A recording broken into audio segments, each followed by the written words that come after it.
So, welcome PCTVS Storytelling Children and Families. This is Olivia Gray, one of our three founders, and today we also have Jalia Ayala.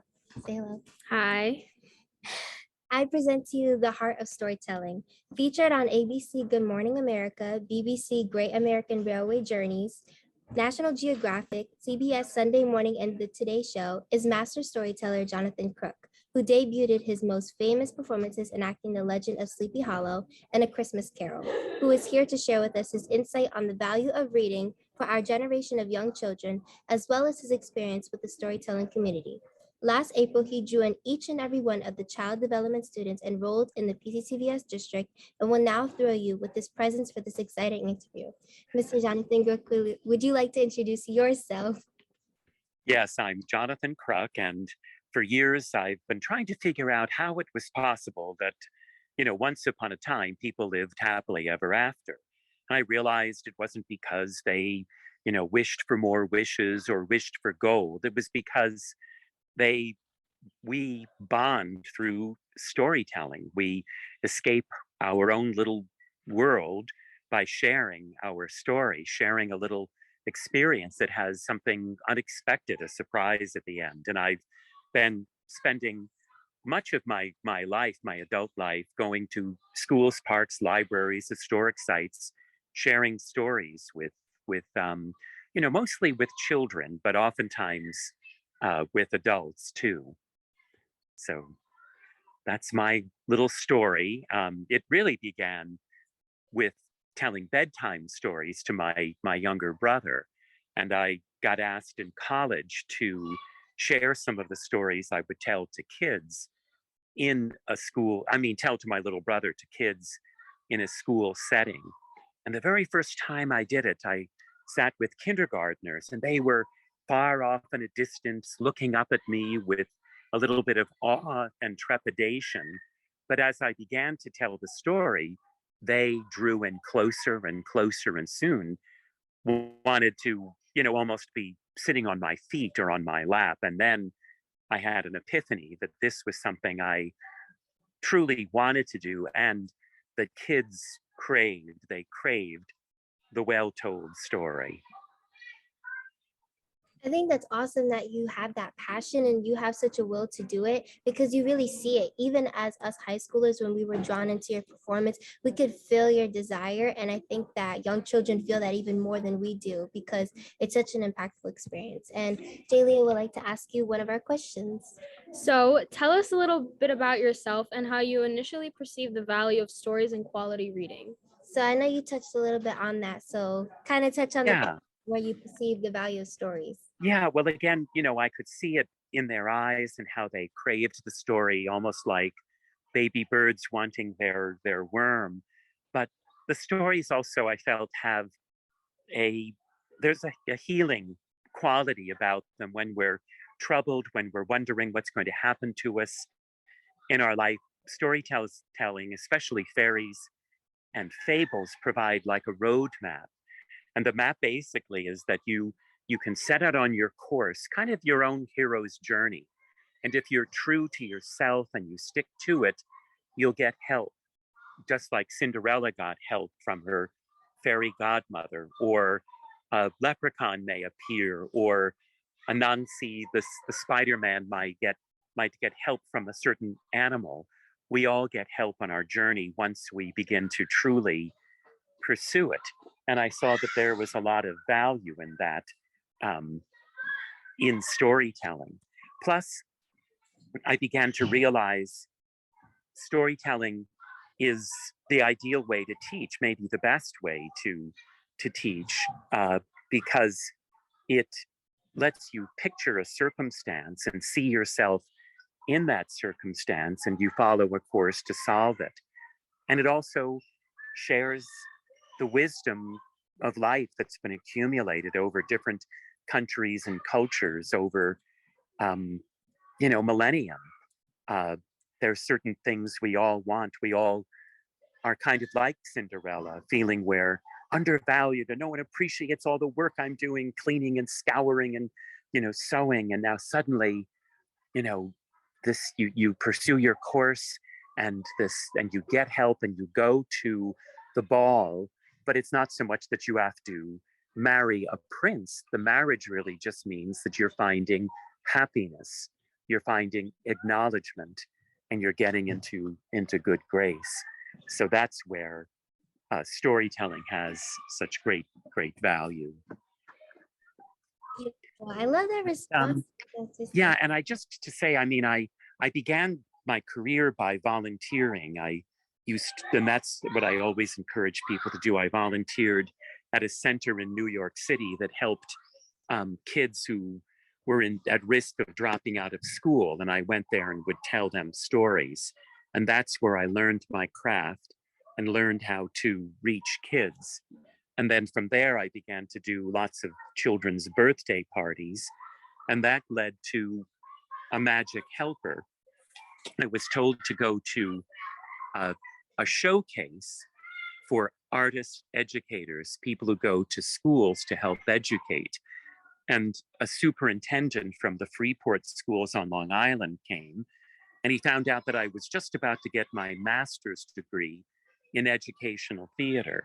So he hired me to do storytelling, but also to be kind of like a substitute teacher, because the teachers, because of the union requirements, needed one more break period once a week. And I provided that break by going into the first and second grade classes to tell stories while the teacher took a break. And that gave me the break I needed to launch my career as a professional full-time storyteller, which I've been doing now for over 30 years. That is extremely impressive. 30 years? Oh my Yes. goodness. How did you progress? Like, how did you see your growth and want to improve throughout that time?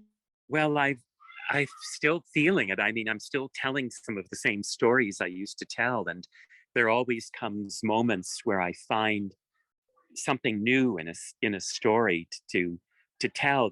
For example, I've long been telling, and I think I shared this with your group, a story called Barkface and Rootnose, about two trees who fight and fall down, and two trees who cooperate and become friends and survive. And the epiphany in the story, the surprise, is when the two new trees decide to become friends. And I always would have a little dialogue where I would say, well, would you like to help? Well, I'll help if you'll help. I'll help if you'll help. But now I say to the kids, do you know how to grow? And everyone say, no. And the kids go, no. And then I say, would you like to help? And I'll say to the kids, say yes. And they go, yes. And then it makes it a little bit more engaging, because at the end of the story, I have all the kids stand up and hold hands. So instead of, trying to fight their way to the top, which is an old expression, you got to fight your way to the top, kid. My point in Barkface and Rootnose is you can survive longer if you become your biggest and best by helping each other as friends. And then you can put your hands together and become friends.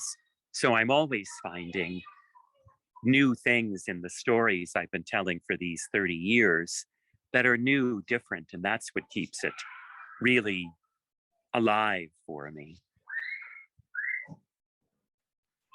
Okay, so how has storytelling formed relationships and connections in your life?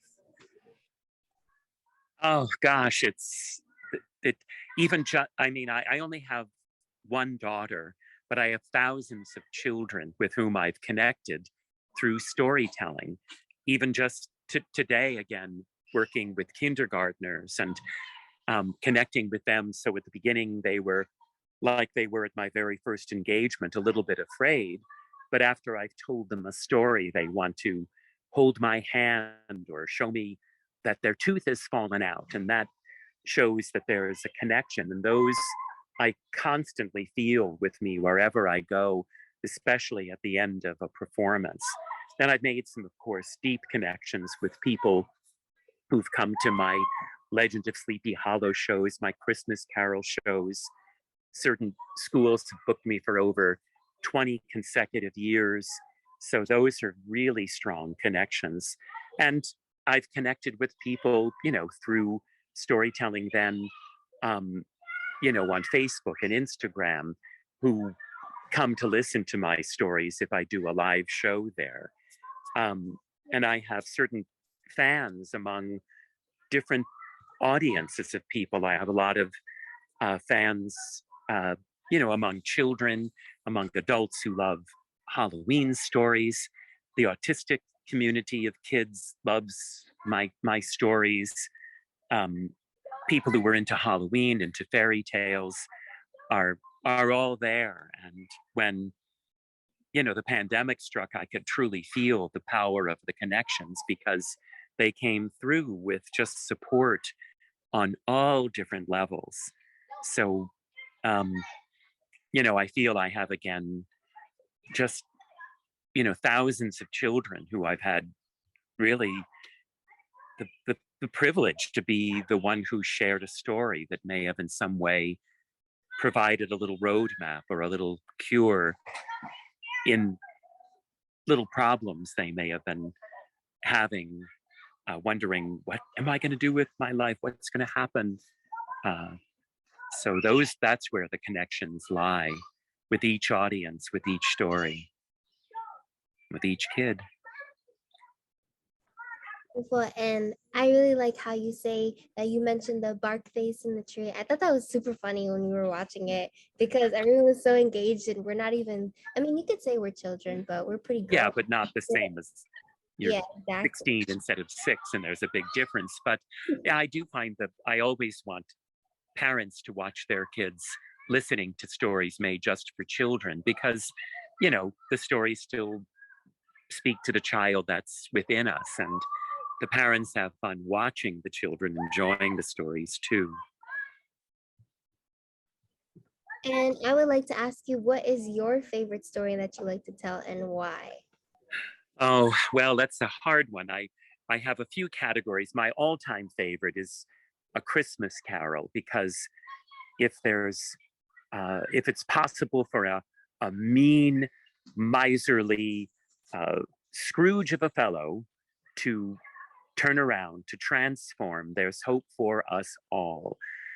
But I also love telling a story about the Hudson River called The Imps of Dunderberg. And it's about showing respect to nature, to the river. But it's also whimsical and wild and has ghosts in it. And lots of different opportunity for me to do different voices as well. Skipper, Skipper, you's gotta tip your hat, or else them imps of Dunderberg are gonna sink this sloop at World's End.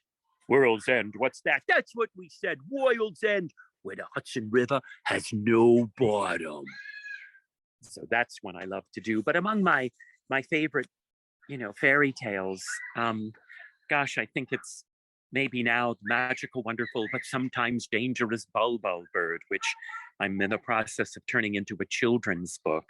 And it's about breaking loneliness. So I really enjoy that. It's an old Northern European story, but the kids help act it out too. So, and I love having my favorite fable is a little story from, it's a wise story, and a Nancy story. He's a trickster spider, the original Spider-Man. Long before Peter Parker, there was a Nancy, and it comes from a tradition of storytelling out of the country of Ghana on the west coast of Africa. And he's this amazing, trickster, and, gets into trouble, but also teaches us things too. And it's the tale of why spiders have crooked legs. So that's one I love to do too. And I think I have all of them on my little, YouTube channels, but I really enjoy telling them whenever the chance comes up to do so. That's awesome. We'll make sure to include your YouTube channels in the description below when we post it, so they can check it out. Yeah. Okay, one last question. How does PCTVS storytelling add to the community of storytelling? And why is this platform, along with others, similar key to keep the importance of reading for young children going? Well, children will want to read more if they not just listen, but want to retell and act out a story. And it's like if you see a movie you really enjoy, you sometimes want to just jump up and pretend you're someone in that story too. Um, and I was really happy when your teachers invited me to come because my hope is you'll want to try to tell stories yourself. And you know, when I first did it, I was, in my late teens, and children have a deeper affinity. Like they're going to initially, if they see you when you're 16, as opposed to me in my 60s, they're going to want to listen to you because you're this, beautiful role model, someone where they're headed to be in just a few years. And even the littlest amount of attention, just sharing the simplest of story about how you maybe fell off your bike when you were a kid or couldn't tie your shoe. Young kids are going to want to hear teens do that. That's why I'm really in favor of teenagers being counselors at summer camp or trying to tell any kind of a story. So my hope in going to, visit you at school would be that you would try to tell the story yourself. Um, and, for me, it was a wonderful opportunity to inspire for me to tell stories to you and then you to tell stories to the young kids you're seeing in the childcare settings where, you have a real privilege to go. I mean, I just was telling friends about you and they were going, high school kids are doing, that seems like a pre-college kind of a thing. And I'm like, yeah, that's what they're doing. They're doing this, they're learning about a skill they normally wouldn't learn about until they were in college or even in grad school. I didn't really learn about working with kids until I was in grad school. So you've got, a real head start um, working with kids when you're in high school. And I know that they will love you. I just have seen it. I go to a show and there's all these little kids and they're like, oh, wow, it's the storyteller. And then they see, this teenage girl, oh, we love you. Oh, you're the best. Oh, we love it. Hey, I'm the one you're supposed to be looking at. But then the teen sits down with the little ones and then everyone enjoys. So take advantage of that advantage you have. Yeah. So I know I didn't include this in the email to you, but we are going to shoot some rapid fire questions for you on the spot Great. and see what your response will be, if that's okay. All right. Very good. Okay. So what is your favorite tone in storytelling, and can you show it to us in your most enthusiastic way possible? My favorite tone? Okay. Well, it would be, let me see, when there's a kind of nasty little rabbit who says, I'm the fastest in the forest. I'm the fastest in the forest. I can run faster than all of you. I can run faster than you and you and you and you and everyone watching. Watch this. Try to keep up with me. Zoom, zoom, zoom, zoom, zoom, zoom. Ha! You couldn't even see me. I'm so fast. Because normally I have kind of a nice tone where I'm saying, little rabbit, you must come inside to take a nap. Why, if you miss your nap time now, by dinner, you will be a cranky danky wanky zanky banky. So to be that little speedy, boasting, bragging rabbit is different than the mama nurturing rabbit that I might tend to be. So that's one of my favorite tones. Um, in fact, a friend of mine wants me to read lyrics to songs, and say like, I'm the best rapper in the world with my storytelling voice. So maybe one day I'll do it with that tone. And go ahead. I love it. It's so funny. Tone and like how you project it and like portray it. So Julia, go ahead to your question. Is there a favorite genre of books that you prefer? Well, really traditional fairy tales, from all over the world, whether it's, like I do stories of Anansi from Ghana.